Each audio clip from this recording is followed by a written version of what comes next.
had to watch the video and I was like, oh my God, that's Cher. And even Cher's doing a shitty job.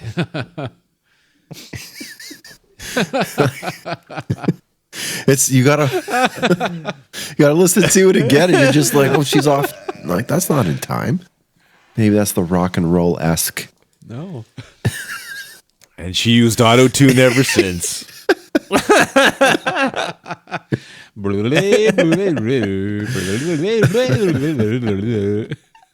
The auto-tune hits. Welcome to the B-Sides and Beers podcast.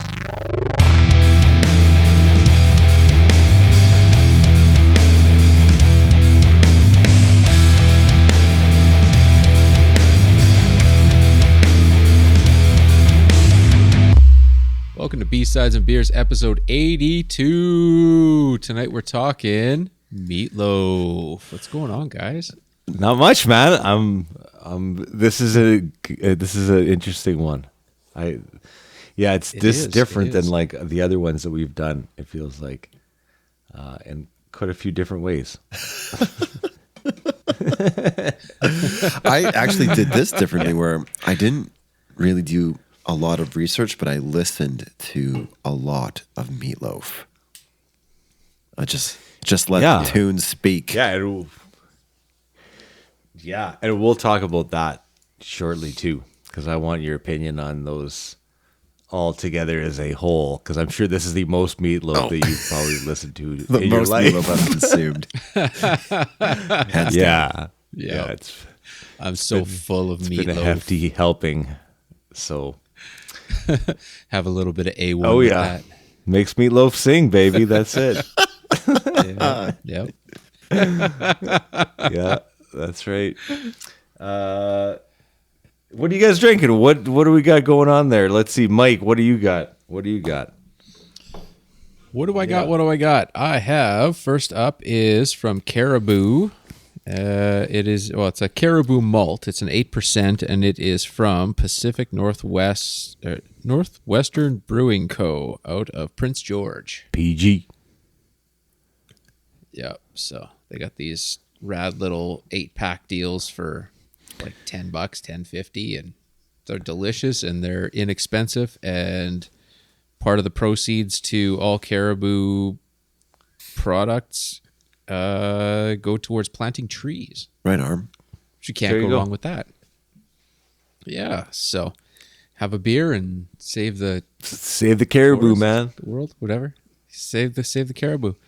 And the other one I have here is from Parallel 49. It is their new Czech Dark Lager. Nice. It's a 4.6%. Oh yeah, that's a cool can too. It's like pretty classy can. Yeah, that's wicked. A little more Steve Kitchen. Wow, that's. I think I saw that one in the liquor store, and I don't think I realized that was Parallel 49. Yeah, it's different than the usual sort of cartoon-esque themes. Yeah. They got a couple classier side ones, which is pretty cool. So. Wicked. Have you tried that Czech one yet? Not yet. I'll be cracking her real soon. Nice. Dane, what are you doing? I'm currently enjoying a Deep Cove Celebrate Every Day. Gotta love that title. This is a hazy IPA, and Deep Cove is out of the North Vancouver. Okay, yeah. They make a good dunkel, I think. Anyway, no. There's not many that do. I am thinking of Moon Underwater. Never mind. But this is good all the same. I mean, like, it's got like a lion on the front, and it's good. It's a good way to start the weekend, that's for sure. And then I've got, oh man. Got the roast there.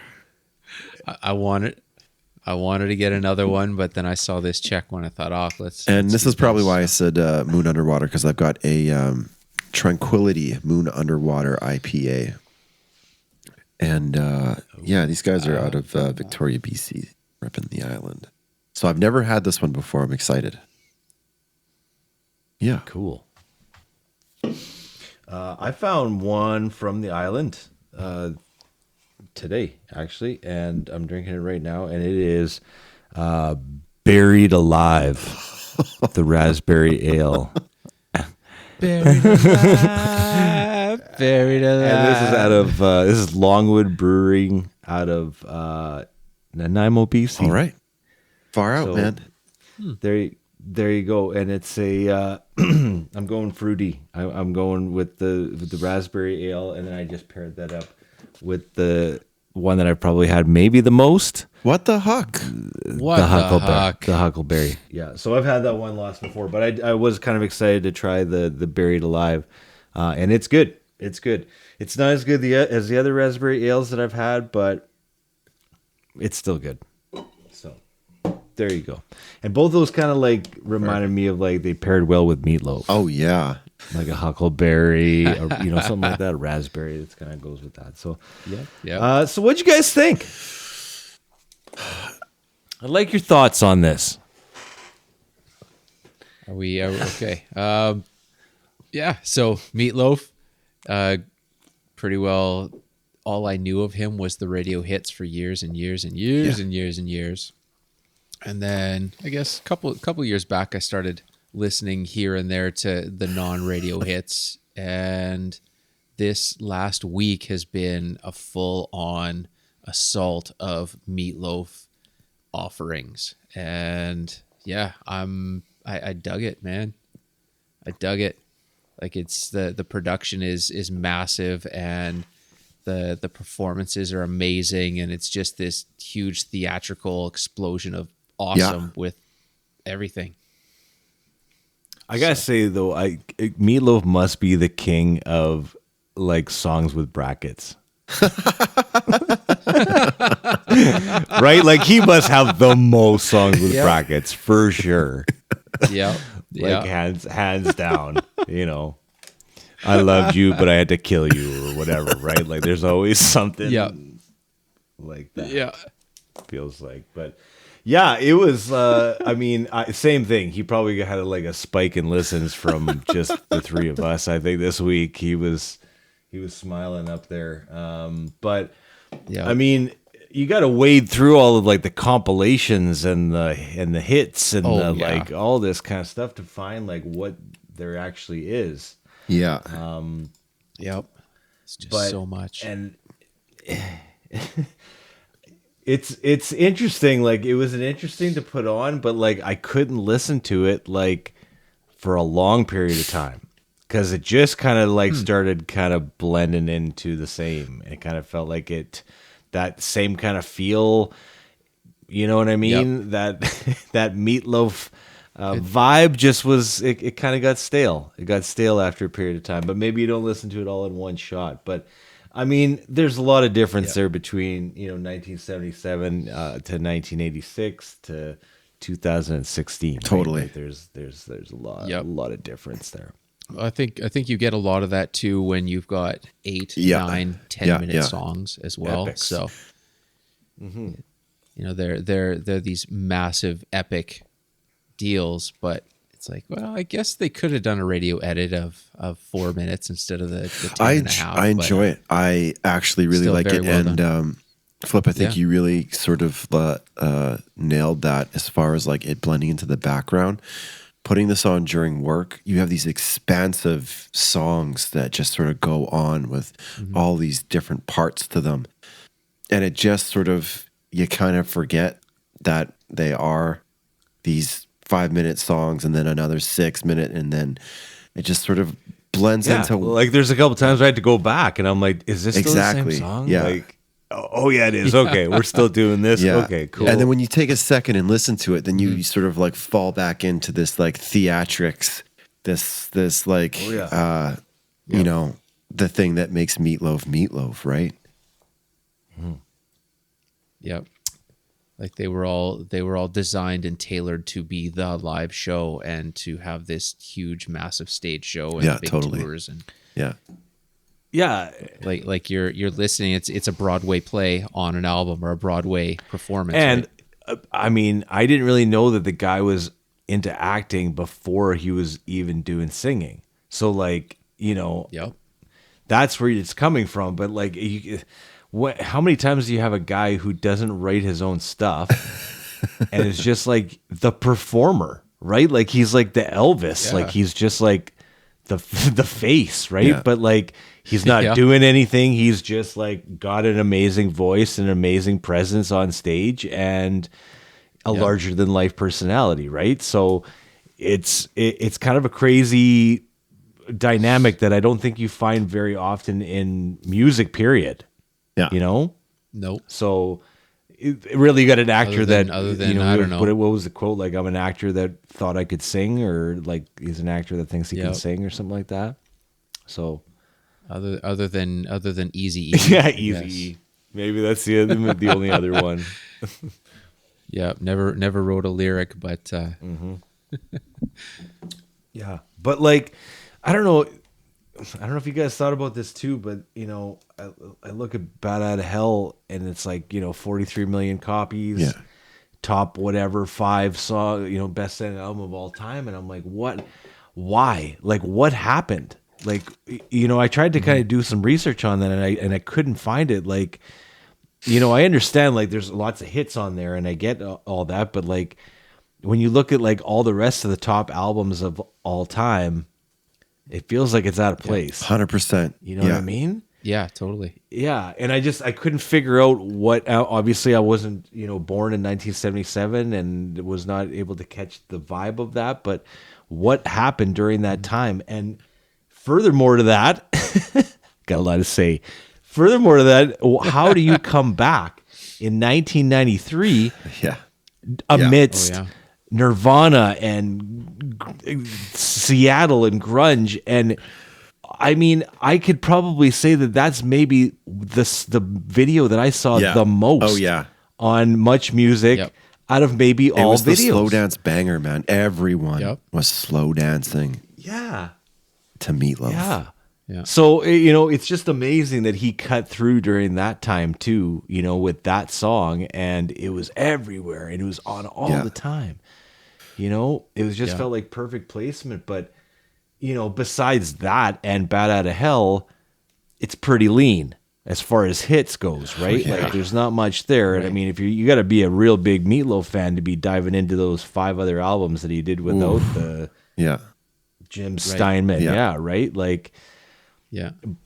Well, the big thing of that, it's regional too. You got to think of it where, sure, it wasn't massive in the States, but in the UK and Europe, that was his bread and butter when he's, he puts out one album and then goes on massive tours there and sells out everything because that's just what that But this market is what's looking even for more at that confusing time. for me. And like, again, like this is the 70s. I wasn't around, and I see pictures of my parents, and a lot of it is confusing to me as to what people thought was far out or cool or whatever. But like Bat Out of Hell, there's an awesome album cover, a motorcycle just ripping out of hell, and you're like, Totally okay, so this is badass. biker music, and it's not. It's Broadway. It's rock. It's like, rock rock opera. opera. Yep. And like that doesn't make Yeah. any sense. And the guy is supposed to be this jockey, or at least in the interviews that you shot me, he's talking about being a jock. He's like this sort of macho guy, but at the same time, like very, like, I don't know how to say it without sounding like, effeminate. He's very charismatic, but as well, like he's all about love and talking about love. He's not talking about motorbikes. So like I'm confused. Yeah. And then Just people ate it happy, up. So down-to-earth like dude. I'm not really Yeah. sure what the message was, other than love and Yeah. going on dates and going all the way and all that stuff. But like, I don't know. It's just really confusing to me. And maybe it's tongue in cheek. Maybe it's sort of like, stuff that's not supposed to be taken seriously. And when people saw it, like the darkness, maybe is a good example of that. Our generation's darkness. Yep. I don't know. Definitely. No, 100%. And you got to look too. The rock opera thing was somewhat a big deal back then, Right? When you're looking at the Who, coming out with rock operas, and you're looking at it just layers and levels of different bands doing that lane. So it fit for the time. I mean, it was on the charts for 9 years. Yeah. Like Pink Floyd level. Like, I don't. Yeah. And I got it. We did the Pink Floyd episodes. We listened to it and I got it. I was like, okay, like this is something which has multiple layers. And I wouldn't say Meatloaf has multiple layers, although, you know, long songs, lots of parts. It's well written. It's, you know, some of them are well produced, others are not. But yeah, like, you know, you look at this list, it's like Hotel California, you know, Rumors, Eagles' Greatest Hits, Dark Side of the Moon, Back in Black, Yeah. Bat Out of Hell. Like, it's just a little weird there. Yeah. And then to not be able to kind of recreate that, you know, you come out in 1981 and the Dead Ringer album, I mean, his voice changed. He could, I mean, like apparently he blew his voice out with drugs and touring too much. But holy cows, it's stinky and it's bad. Yeah, it's not good. And then that Midnight the Lost and Found kind of redeems itself a little bit. It's got some kind of cool tracks on it. It's a little edgier. But then that 1986 album, that Blind Before I Stop, I just I had to stop that one. I couldn't. I'm going blind. I'm gonna stop. The 80s. I'm good. It was a little like, it reminded me kind of like Bob Dylan in the 80s kind of stuff. That kind of stuff, right? So, but and it's interesting the musicians that he got and the high caliber, just producers and drummers and guitar, like just the people that came in to write these songs with him and for him. When you're looking at then, you know, Bat Out of Hell 2 and Welcome to the Neighborhood and couldn't have said it better. And then there was another one that is not on Spotify, but I tracked it down and it's called Hang Cool Teddy Bear. Oh. And on this one, didn't find this one? Okay. So this one is this personally strongest out of all of them, but I think the big reason is, okay, so I think, you know what? I think you get the hot facts today. This is you get the hot facts. Hot facts. You brought that up. You get the hot facts because I did not catch that. Yeah, there you go. Okay, so you're getting it. Cue it. Okay, here's the first hot fact. Well, my hot fact. You probably have some more, but hot facts. So, when was this? This is going to a cat named Tim Pierce, which we've brought up before many times. Great session session guitar guy, player. yeah. He's been around since the 70s, and he's been on so many massive hit records, but his name's not on it because he's just a session player. But he wrote these parts and these iconic guitar solos and iconic riffs that, you know, you would have no idea, but it's like, hey, it's this dude that did all these things. So in, what was it, for Bat Out of Hell 2, he was brought on to help with writing and recording, and he ended up doing 4 albums with him in total. And the 4th one that he did was called Hang Cool Teddy Bear. Wow. And on this Hang Cool Teddy Bear, so writing credits and just people coming in and out. So he had Tim Pierce. Was it Kenny Aronoff was on that one or the one Kenny before? Aronoff was on one of those, Anyway. Yeah, so he did some stuff. Steve Vai came in for this and played on it and helped write. Cool. Brian May came in and helped do some writing, and Justin Hawkins from The Darkness was a massive writer on this. And listening to this, the lyrics and the vocal structure, it's like, wow, this is interesting. This is Justin Hawkins, writing for Meatloaf, which is. I was blown away. It was mad. It was so Dane, cool. you called There's it. You just connection. just came back full circle from earlier in this episode. Yeah. Well, yeah. Anyway, What a great Yeah. fact. What a great Yeah. hot fact. That's awesome. Yeah, and it's wild that I couldn't find it on any streaming. I had to do just YouTube searches, and it came up, and I want to Yeah. hear this album. it's good, man. It's a really good one. So I got to do it now. I've done the rest, so I got to say I've done them all. So Yep. I wonder why that one's not on there. Yeah. Yeah. it's weird. Maybe there's too much legalities behind it or whatever. But yeah, Man, going back to Tim Pierce, I mean, you see him on his YouTube videos, and like he's obviously a pro. yeah, He's got his like cockpit, like he's just surrounded by Yep. gear. yep, And I mean, it's amazing that there's guys like this that no one has heard of that have been so influential and have helped to create some amazing, you know, works of art. yep. And these guys are just sort of like unsung heroes. And him and Rick Beata were talking about this. And back in the day, it was just like out of courtesy that they wouldn't put their names on the album, right? Yep. And like this was sort of like a gamble, right? Like you don't get your royalties if your name ain't on the album, but Right. they didn't want to take away from the artists. Yeah, Right. it's all about Which is Meatloaf, right? crazy. Like it's his show, so don't he may Yeah. have good session players, but like don't steal the show, kind of thing, right? But Right? And it goes back all the way to Jimmy Page being a session player, Yeah. right? And John Paul Jones being a session player that played on thousands of songs that they never had credit for. They just got here's a paycheck, and bring your guitar back tomorrow and we'll try something else. Or cats like Phil X, or Yeah. that they've played on how many of these pop hits that are massive around the world. oh man, yeah. And- There's and the they're JR. not even I was named looking on up it. this guy that I always used to have in the drumming magazine, John Robinson. And this guy, I looked up some of his stuff last week. The songs that he has played on is like every single song in history. Like it feels like when you read the list, you're just like, he played on that, he played on that. Just so many different songs, right? But of course, nobody knows who this guy is, right? Like not a soul. And that is, I think I've said this before on this show, but it's like the ultimate. That would be the best.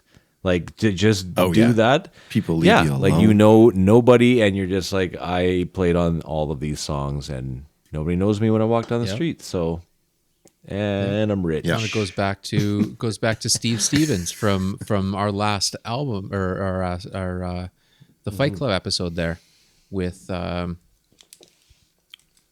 his Billy Idols and these songs. I mean, you look at Steve Stevens, and he did. You schooled me on that one, man. That was funny. I was listening to that. Yeah. I think it was yesterday or the day before, whenever you released it. Yeah. I'm just like, Billy Idol, but he's got like 2 bangers. nothing. He's got And you're just nothing. like, actually. Yeah. Yeah. But you look at Steve Stevens in the Top Gun soundtrack. Yeah. That iconic guitar solo-y, instrumental. It's good. this one. It's dude not by Kenny that Loggins. No one knows who he is. He's playing the boom. Oh, that's what he's in the doing. Yeah, background. yeah. Yeah. So The virtuoso on that. yeah, just these cats are unreal, man. So, and then I can't stop thinking about this. And this is probably, what was part of the appeal. But I mean, you got this dude who's a conduit for all of this major heavy hitters. They're writing for him. They're supporting him. They're making him who he is. And again, I'm going to sound insensitive, but he's he doesn't have that look. He looks like a dude who just walked out of a bar. Yeah. Yeah. Who's wearing, a blouse. You're or talking about something. Jim Steinman, the guy that. No, I'm talking about Meatloaf. Yeah, but he looks better than Jim Steinman, the guy who wrote those songs, right? Like, really? I'll that have to guy have a look looks like here. a skeleton. Like compared to Meatloaf. At least Meatloaf is like the face, right? That you can put out there is like Right. Oh yeah. But in the But it's interesting. 70s, Like, why was Meatloaf the it guy? because it was the charisma and the voice, man. The charisma That and the was- voice. it- And it he just did carried have a it, hell right? of a And he voice. put in the performance, and Yeah. You know, you look back in 77, he wasn't a bad looking cat. But you also look at the industry, how it was back then, where there wasn't social media. There, you know, you saw the artist live, or you saw him in a rock magazine once a month or a couple times a year. So the image of the, you know, is this guy a good looking cat or not, didn't matter as much then. Yeah, and did you watch any of his like live Industry-wise, stuff? it didn't sell records. Bits and pieces. I kind of did the usual. Yeah. Like, for these kind of artists, I kind of start from the beginning and then give it like a '90s performance, and then like a one. Oh yeah, a nice and then a contrast. painful like 2016 one or something like that, right? Where you're just like, oh, this is bad. I shouldn't be watching this. It should have never happened. But you know, it is at a casino or something like that. It's just never good. Yeah. A fairground. Yeah, it's bad. But I mean, it's the same thing. It was kind of theatrical right to the end, right? Like every single performance that I saw, it was just like, you know, covered in sweat and just like giving it everything he's got, right? And that's another thing. Got that towel on like his he's head. he's working it out there, right? Like, so he's kind of earning it too, and that kind of goes with that whole charisma. And he's, you know, he's got that. He's a working man's kind of singer too, right? Like he just Totally. he's got that vibe. Yeah. But how did that translate into like his? Because he was more popular in Europe. Yeah. From what I read, that sort of like supported his career during the lean years. Yeah. But how does that translate to a European audience? This is what I couldn't figure out. I couldn't. It's just dripping with Americana. That it's like, is that the appeal or? Who knows, man? When you look at who's big overseas and David Hasselhoff and the, you know, it's who knows that it just hits the market and it hits. Right. You know, it hits the fans in a certain way and they just flock to And it was a slow burn. Yeah. Like that album, like Bad Out of Hell was yeah. a slow burn, right? Like, first of all, they couldn't find anybody that wanted that thing. And then, you know, they finally get signed on, and it took like, you know, it took until he went on to Saturday Night Live, and I couldn't find this performance. It was like a game changer apparently in his whole career that like he went on to Saturday Night Live. And that's another thing. We get onto these bands and they're like, all of a sudden they're just like, they couldn't get on anywhere. And the next thing they're playing Saturday Night Live and there's like no explanation as to how this even happened, right? Just like, boom, we're playing Saturday Night Live. Okay, well, awesome. I don't know how you got that gig, but anyways, that's your game changer. And then it's just, his career took off from there. That was kind of the thing that started it all, right? But yeah. And he had 18 concussions. I wrote that down too. 18 concussions, like a plane crash, a car crash. Oh man, a plane crash. Like he had to go through like an emergency landing in a plane. Oh my god! wow. So I mean, 18 concussions. I mean, that's got to take its toll. Was that Totally. story about the Volkswagen true? Which He was like, back in the day, I was jock. riding over his head. Is and that the one? A Volkswagen ran over his head. He said it was a true story. I don't know. I mean, He lies though lots too. There, like, there's lots of lies in the Change interviews and stories stuff, and- right? Like, yeah. how he got the That was pretty name funny, and like too. how that was adopted. That's all like shrouded in mystery because he's told like 40 different stories for it. Yeah. Right. And every interview I saw with that, it was like, it was a different story and it was a different one. Oh, I did this. And then, I did this. And then Yeah. Levi's and then it just, Yeah. I think Yeah, he was just unreal. perpetuating that on purpose, right? Like just to keep Yeah, that totally. going, right? yeah. But you know, and I even tried to look too. What was the lawsuit like? That the follow between Jim Steinman and Meatloaf, right? Because like things did not go well, and Meatloaf was bankrupt by 1983, right? Like 1977, you have a Bad Out of Hell. It's obviously doing quite well by the time that goes off, right?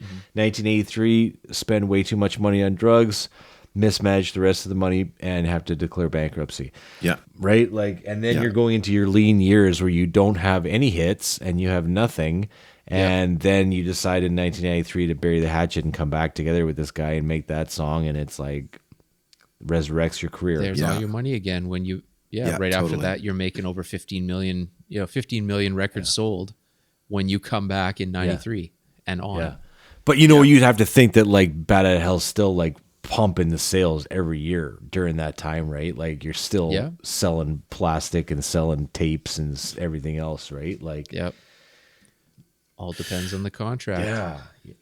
Yeah. Record label always F's you, right? So Yeah, and you bet that they were shady back in the Oh day. yeah. It was a handshake and a wink, Big time. right? I trust you. Okay. Well, Good enough for me. yeah. sounds good.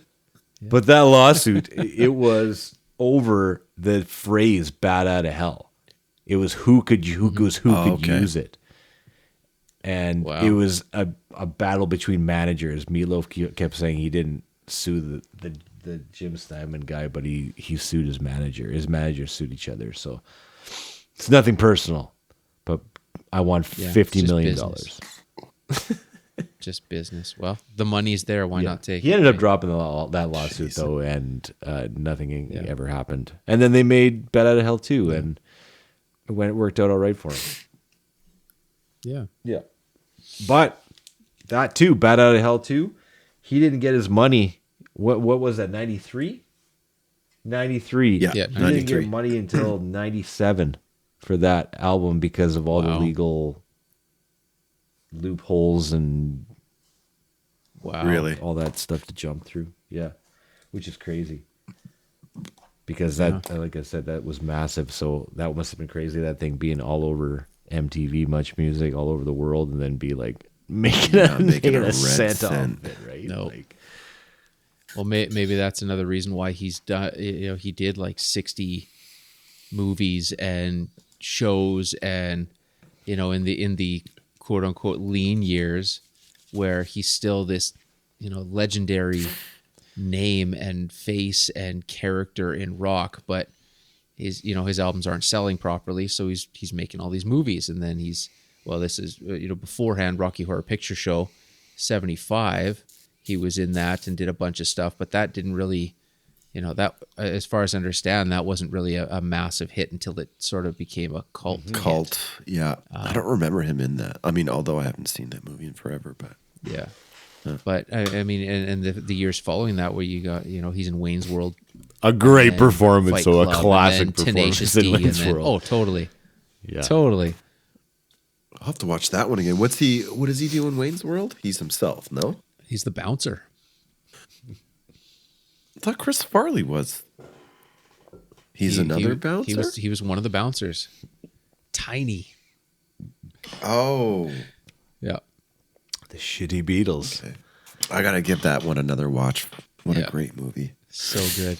And then being Jack Black's dad yeah, in Pick of in Destiny, Pick of yeah. Destiny, Tenacious D. That's so good, man. He was in Spice World. I didn't see Really? Spice World, but I was like, I didn't know he was in there at He's the on the time. list. But like, again, that's right around Fight Club time, Yeah. right? Like he's always there. He was always kind of relevant there, right? Like, Yeah. but they said too, I don't know if you guys read that they had Max Weinberg on 2 or 3 songs on Bat Out of Hell, and the keyboard player, I think, from the E Street Band. They said the song sounded like too much like Born to Run. They said it sounded exactly like. Yeah, I heard did you read that. Yeah. And did you guys compare that? Yeah. Like, I haven't listened to Born to Run. Well, I did listen to Springsteen actually in its entirety not that long ago. It's but definitely similar. what do you guys think? You think that's a valid comparison? Definitely similar. You can hear it's that sort of jingle jangle Bruce Yeah. Springsteen Yeah. kind of like, background atmosphere. It's the same. You can definitely hear it. And I guess the vocal delivery is almost similar too, right? Like it's kind of when Really? you think about it, it's kind of like not Bruce is more mumbling, but like it's the same kind of I don't know. It's the way it comes out. It feels like it's the same, but interesting. Hey, little lady, you're so down Yeah. home. Yep. Yeah, exactly like that. What kind of fucking lyrics were those back in the day? What was the one off of that second album? I'll kill you if you don't come back. Yeah. Just I'm gonna love her for both of us.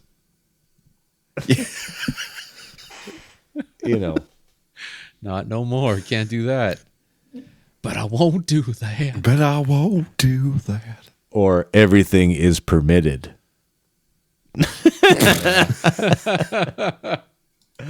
Yeah. But they did release that. He had that whole like Motown pass there too. Did you guys see that? Just a snippet of it. I didn't dig into it. He sang with this. There's an album on there now. It came out in 2022. It's like the Motown recordings, but it's like kind of like some Christian kind of gospel songs mixed with like some kind of Southern songs, like a little bit of everything on there. So, and it's like 2 discs, 2-disc release. But I don't know when it originally came out. I'm not sure, but he looks pretty young in those pictures. Yeah. The album is called "What You See Is What You Get." Stony Meatloaf. Yeah. Yeah. That was Stony. 2022 Okay, came out, so I listened to a little bit of that too. So yeah.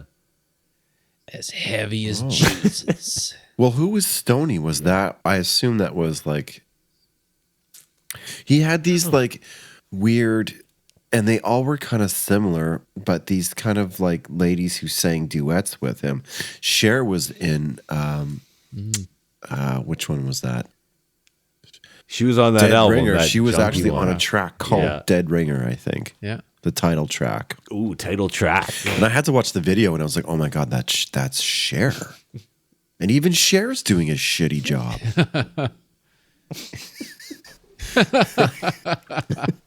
It's you gotta listen to it again, and you're just like, "Oh, she's off."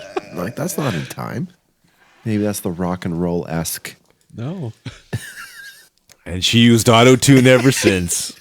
The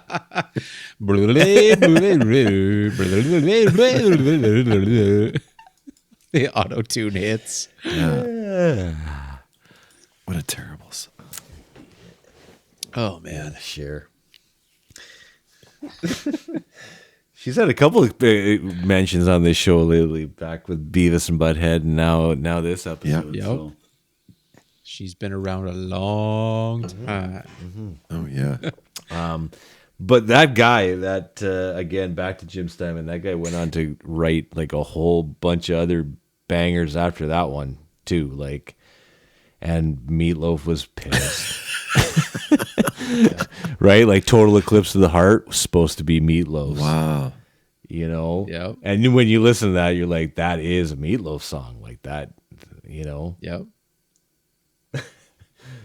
That's the music industry. There were so many artists, even now, but I mean, way back where, you know, they didn't write their own stuff, and it was just, here's these writing teams and these individuals that they just wrote all the hits and gave it to this person and that person. And then we talked about before where, you know, you would have these songwriters that would let 5 different artists sing the same song. Yeah. You know, on the same single, you know, they had their own individual singles, and you had to buy the one that said original so-and-so artists or whatever, right? Yeah. Because if it wasn't, it'd be a ripoff. Hound Dog by so-and-so, Hound Dog by someone else, Hound Dog by someone else, Hound Dog by Elvis, Hound Dog by... I want the Elvis one. Yeah. Yeah. Yeah, no, he always had that like female, even through that whole Bat Out of Hell tour, right? He had that, I forget her name, DeVito was her last name, I think, because I remind me of Danny, but yeah, and I mean, that's a must. And if you've ever seen Paradise by the Dashboard Light at karaoke, you can't do that without a female partner with you. And that's a slog that you probably only do once at karaoke.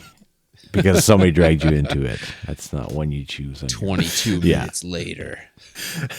I told Kira about this project, and she's like, "Oh, Meatloaf. Yeah, that's like the one guy that goes up and does karaoke and just sings Meatloaf." Like it is. It's just like that quintessential like karaoke song that. Yep. Yeah. Yep. Yeah. And again, how did it get to be like that? I don't know. It's right? like it's very strange. It's probably something we should have asked our parents, and they would have been like, "Listen, this is what went down. Yeah. Everybody did LSD Yeah. and Yeah. Cocaine, and some Yeah, cocaine. We were not in the right frame of mind, and the dude was hilarious. yeah. Well, I mean, 173 million streams on "I Do Anything for Love But Won't Do That." That's the most. And Paradise by Dashboard Light, 147 million. Right? Yep. Like, wow. But you know what? I mean, you take like I've got Bad Out of Hell on vinyl, and it is. I do too. It's that stuff is meant is. for. You don't need to see him, and that's the weird thing because this whole time we've been talking about, and like, it seems like he was a big sort of like visual presence. A big part of it was like watching his character. But man, you put that album on, you put that LP on, and front to back, it's awesome. It just gets louder and louder at my house, and I'm dancing around. Like, it's great music. Yep. Oh, it's a great album. Don't get me wrong. Like, it's a fantastic album. It's right off the bat. It hits you right in the face, and it's like, man, in a bat out of hell, that a man in a man. It's just like, It's exciting. it's good. Yeah. The whole thing is good, but I just don't understand how it got up to that level. But like you said, you've got it on vinyl. I've got it on vinyl. There's lots of people that I know that collect vinyl that have that album. Yeah. Right? It just is, Yep. it was in everybody's collection, right? And I think I look at those other ones and I'm like, yeah, I got Rumors, I got Back in Black, I got all that on there, but I got Bad Out of Hell there too. You know, it just, it shows up there, but it's just, it's kind of a mystery, you know, as to how it got so huge. I get that it's a good album, but how did it get so massive? You know? No. But Struck a nerve. yeah. Marvin. That's about all I got on Meatloaf. All right, you guys want to hear my story? Rest in peace. Oh yeah, man. Yeah. I do. This maybe has to be Let's do this. snipped to the front of this episode. It's kind of unrelated, but what you were talking about, we were talking about session players, and you're like, that's like the perfect situation where you're walking down the street and no one notices you. And like, I think, famous people, they got to sort of like, they wear the baseball hats or like the long hair. And so anyway, okay. So Kira went to Value Village just to go look, whatever, likes to go thrifting. And she calls me up and she's like, I got the craziest story ever. And I'm like, do tell. And she's like, so this guy walks up to me and he's like, you look like Julia Roberts. And she's like, she looks at him and she's like, are you Zach Galifianakis? And he's like, this happened today at the Courtney Value Village. What? That's fantastic. Yeah, and then she's like, don't you live in Denman? Like, because he's got a place in Denman, right? She's like, don't you live in Denman? And she's like, as she's telling me this, she's like, I was totally starstruck. I didn't know what to say, but I asked him, like, don't you live in Denman? He's like, yeah. Even people on Denman have to leave to go shopping. Or have to leave the island to go shopping like that. I don't know. But she was like, I didn't recognize him right away because he had like shoulder length long hair and a long beard, and he was skinnier than we remember him from The Hangover and stuff like that. But she's like, the voice, yeah, totally. Oh, that's fantastic. In a Value Village. Yeah. Was he standing between two ferns? Right? Oh, that's great. Yeah. Mm-hmm. Pretty good. She didn't get a picture with him, did she? No, she's like, she didn't want to. Well, she said like I was too starstruck. I didn't like, and that's probably he didn't want people knowing. Yeah, right. You don't expect to run into him. And then he went up to someone else that was looking at like the sports stuff in the back, and he was just like, you should get that snowboard. And the guy was like, do you snowboard? And he was like, no. But I bet Julia Roberts does, and she's over there. Oh, that's great. Anyway, Oh, that's awesome. Yeah, like I knew That's he awesome. like we knew he lived on Denman, and that's like the thing. Like, oh, he's got a house there. Like, Maybe a seal. yeah. Yeah. Anyway.